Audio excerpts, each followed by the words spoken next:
자, 오늘은 남의 물건을 몰래 가져온 아이 얘기하고요. 좀 도벽이 의심되는 아이를 이제 두 개를 제가 합쳐서 같이 하겠어요. 다 뭐 이렇게 훔치고 하는 거가 또 어떤 심리인가 이런 게 있는데 거의 비슷해서 하나는 물건을 몰래 가져온 아이죠.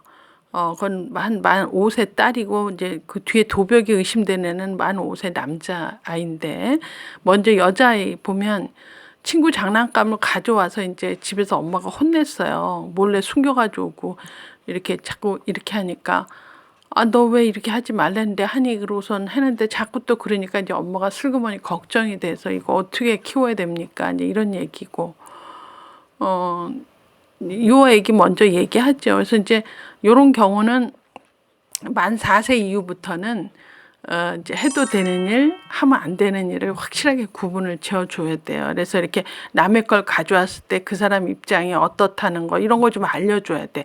그러니까 도덕적으로 잘못된 일을 잘 모르고 가져온 경우가 있으니까 이제 소유의 개념, 네가 아끼는 걸 네 친구가 와서 몰래 바지 주머니에 넣고 갔다. 그럼 넌 기분이 어떻겠니? 그렇게 하는 건 옳지 않아. 그리고 남의 거는 걔한테 허락을 받아야 되는데 허락도 안 받고 가져오는 것은 옳지 않다. 그래서 이제 먼 처음에 소유 개념을 좀 가르쳐 주고 뭐 남의 거 손을 댄다든지 거짓말 한다든지 하는데 욕도 마찬가지인데 그 하는 순간에 잘 디렉션을 줘야 되는 게 부모가 해야 될 일이죠. 그래서 부모가 적재적소에 없었을 때 이게 문제가 다 눈덩이처럼 커지는 일이 여기서 기인하는 겁니다. 그래서 맨 처음에 소유 개념을 알려줘야 돼서 내가 순서를 한번 했어요. 첫 번째, 무조건 나무라지 말자. 무슨 갑자기 도덕적 잣대를 대서 넌 도둑이야. 범죄자야. 이런 얘기 하시면 곤란하다. 이제 원래 엄마 말이 씨가 돼서 그렇게 되면 안 되잖아요. 그래서 그렇게 이제 막 야단치고 도둑놈 범죄자 이런 얘기는 좀 피해야 되고 또 협박하는 엄마 있어요. 죄의식을 몹시 갖게 하려고 넌 이렇게 하면 이제 경찰한테 잡혀가는 수가 있어. 이러다 감옥 가는 거지. 막 이렇게 너무 오버하고 협박하는 것도 옳지 않다. 그래서 이제 또 근데 뭐 애니까 순수하게 잘 모르고 그랬다면 이 잘못을 한 번은 크게 인정하고 그러면서 책임지게 행동하려면 가장 할 수 있는 방법이 뭐예요?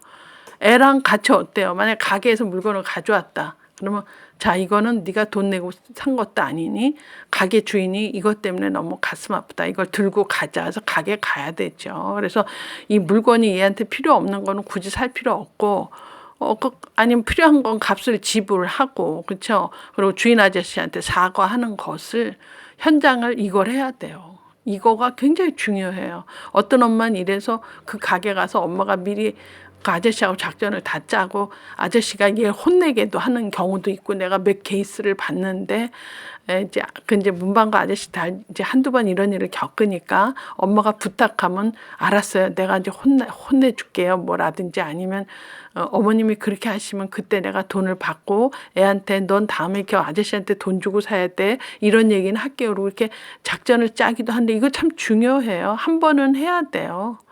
한 번은 이제 그 삶의 그 어떤 그 삶의 광장 속에 그 씬이 하나 딱 들어와야 돼. 싫든 좋든 상관없이. 그렇죠? 그래서 그렇게 해서 책임감 있는 아이로 키워야 되겠다. 이제 그런 생각하고 또는 이제 어떤 엄마는 잃어버린 입장의 사람에서 너가 이랬을 때 가게 주인은 어떻게 생각하겠니? 아저씨는 돈을 이만큼 해서 많은 연필을 사다가 놨는데 어느 날 보니까 돈도 안 내고 많은 사람이 이만큼 반을 가져갔다. 그럼 그 아저씨는 어떤 마음일까? 이렇게. 그래서 상대방 입장을 좀 생각하게 해서 반성 모드로 한번 가게 한다든지 이런 것들도 상당히 중요한 교육의 장이라고 보아집니다. 그래서 결론은 너 거 아닌 남의 거는 그 사람한테 허락을 받고 그리고선 쓸 수 있는 거 그 사람이 노하면 쓸 수 없는 거다. 이제 이런 얘기도 해줘야 되죠. 근데 이제 이런 얘기 쭉 하면서 제가 옛날에 받은 사례하고 이제 이렇게 결부가 돼서 거기다 쓴 얘기가 이제 이 집 얘기는 아닌데 어떤 집은 엄마가 이렇게 식탁 위에다 돈을 1,000원도 놓고 10,000원도 놓고 지갑도 이렇게 여기저기다 놓은대요. 그러면 애들이 또 엄마 지갑이니까 이렇게 틀어서 또 동전도 떨어지고 뭐도 떨어지고 그래서 이게 돈이 늘 어딘가에 있는 거 엄마 지갑 뭐 1,000원짜리 10,000원짜리 이런 건 난 좋지 않다고 가르쳐요. 왜냐하면 내 돈이 아닌 돈을 한번 엄마 지갑에서 떨어진 500원 뭐 1,000원짜리 쓰기 시작했잖아요. 그럼 어떤 날 어떤 걸 사야 되고 꼭 뭘 해야 될 때 돈이 없으면 옛날에 했던 방식대로 하게 되죠. 막 부엌에서 뭘 뒤진다든지 엄마 부엌 서랍 열면 거기에 지갑에 항상 돈이 1,000원씩 있다라든지 2,000원씩. 그럼 그런 걸 사용하게 되면서 이게 그 소유 개념이 없어지게 키우는 건 옳지 않다. 그래서 절대 엄마 지갑은 엄마 닿는 데다 손 닿는 데다 올려놓고 아무나 그 지갑을 열 수 없게 해라. 나 그렇게 얘기를 한 적이 있어요. 그래서 이제 요렇게 해서 어렸을 때 그 주의 정리만 좀 해도 요런 일들은 이제 방지할 수 있고. 근데 이제 만약에 10살이 지나도 이렇게 도벽을 좀 한다. 라고 한다면 이거는 어떤 개 결핍하고 연결이 돼 있어요. 애정 결핍이라든지 어떤 그 도벽할 때 그 스릴 같은 거 있잖아. 이게 이렇게 몸이 건조하고 재미없는 애는 그 스릴을 또 즐긴대. 그 왜 그러냐면 드라이하게 사는 거지. 집에 이렇게 역동성도 없고 엄마가 늘 바쁘고 이런 집은 이렇게 도벽을 하면서 그 스릴을 즐기고 이제 일종의 애정 결핍, 사랑, 관심 이렇게 얘기를 해요. 그래서 돈이 많은 집인데 자꾸 남의 거 훔친다 하는 거는 이거는 약간 그 결핍과 연결돼서 심리적인 문제로 봐줘야 되지 않느냐 이렇게 제가 한 케이스를 보고. 또 하나 이제 5살짜리 남자애는 동생이 생긴 집이에요. 그랬는데 유치원에서 물건을 가져오니까 이제 이거 뭐니? 그러니까 아들이 얼른 이거 친구가 준 거예요. 그래서 믿었대요. 그런데 느낌에 이걸 친구가 줄 만한 것은 아닌데 생각을 하고 엄마가 저건 뭐지? 이제 그래놓고 유심히 이렇게 봤는데 그 주 끝에 주말 캠프로 여러 집하고 가게 됐대요. 그래서 이제 애를 데리고 갔는데 우연히 엄마 눈에 발견한 거지. 캠프에 가서. 저희 아들이 그 아들이 남의 거를 쓱 집더니 바지 주머니에 넣는 걸 현장에서 목격을 한 거야. 캠프에 가서. 그러니까 엄마가 정말 너무 놀래서 그 사람만 해서 망신 줄 수는 없으니까 애를 딱 끌고 저기 숲 어디에 가서 너 주머니에 봐. 내가 봤어. 너 이렇게 하면 되니? 막 이러면서 조용한 곳에 야단을 치고 이제 얘가 현장에서 이러는 거 보니까 그때 친구가 준 것도 아니구나를 아니까 그다음부터는 엄마가 때때로 막 야단치고 혼내고 이러니까 그다음부터 이제 대놓고 신경질을 내더래요. 그래서 이러다가 이제 손버릇 없는 애로 굳혀지면 어떨까? 이래서 또 상담이 온 케이스지요. 그래서 이런 경우도 1차적으로는 본 즉시, 그쵸?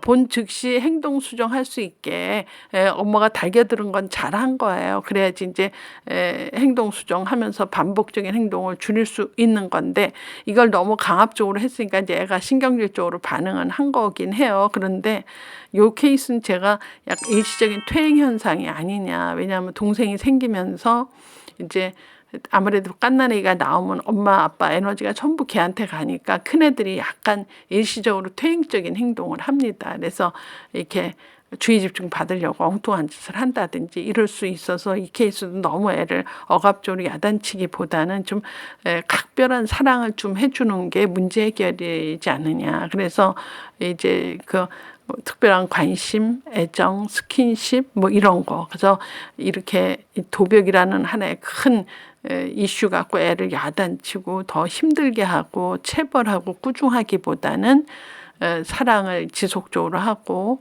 애에 대한 관심을 포기하지 않으면서 애랑 따로 어떤 일을 할 수 있는 일을 해야 된다. 그래서 물론 동생이 생겨서 일이 많아도 동생이 잘 때는 큰애랑 같이 뭘 각별히 엄마가 하는 게임이 있다든지 각별히 하는 스티커 붙이기를 한다든지.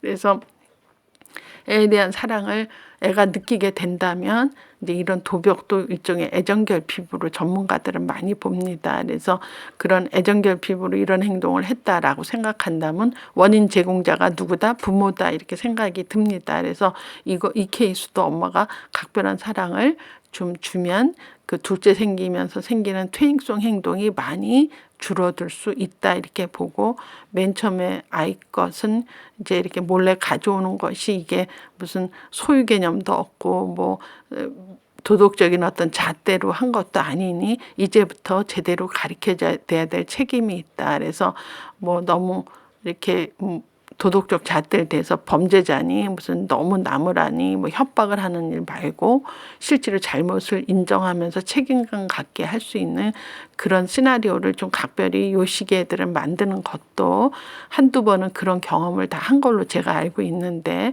그렇게 하는 것도 얘 평생 사는 길에 중요한 교훈이 되지 않느냐. 그래서 그냥 뭘 훔쳤다르고 도벽이라고 너무 놀랄 게 아니라 이때부터 교육이 제대로 들어가야 되겠다 생각이 듭니다.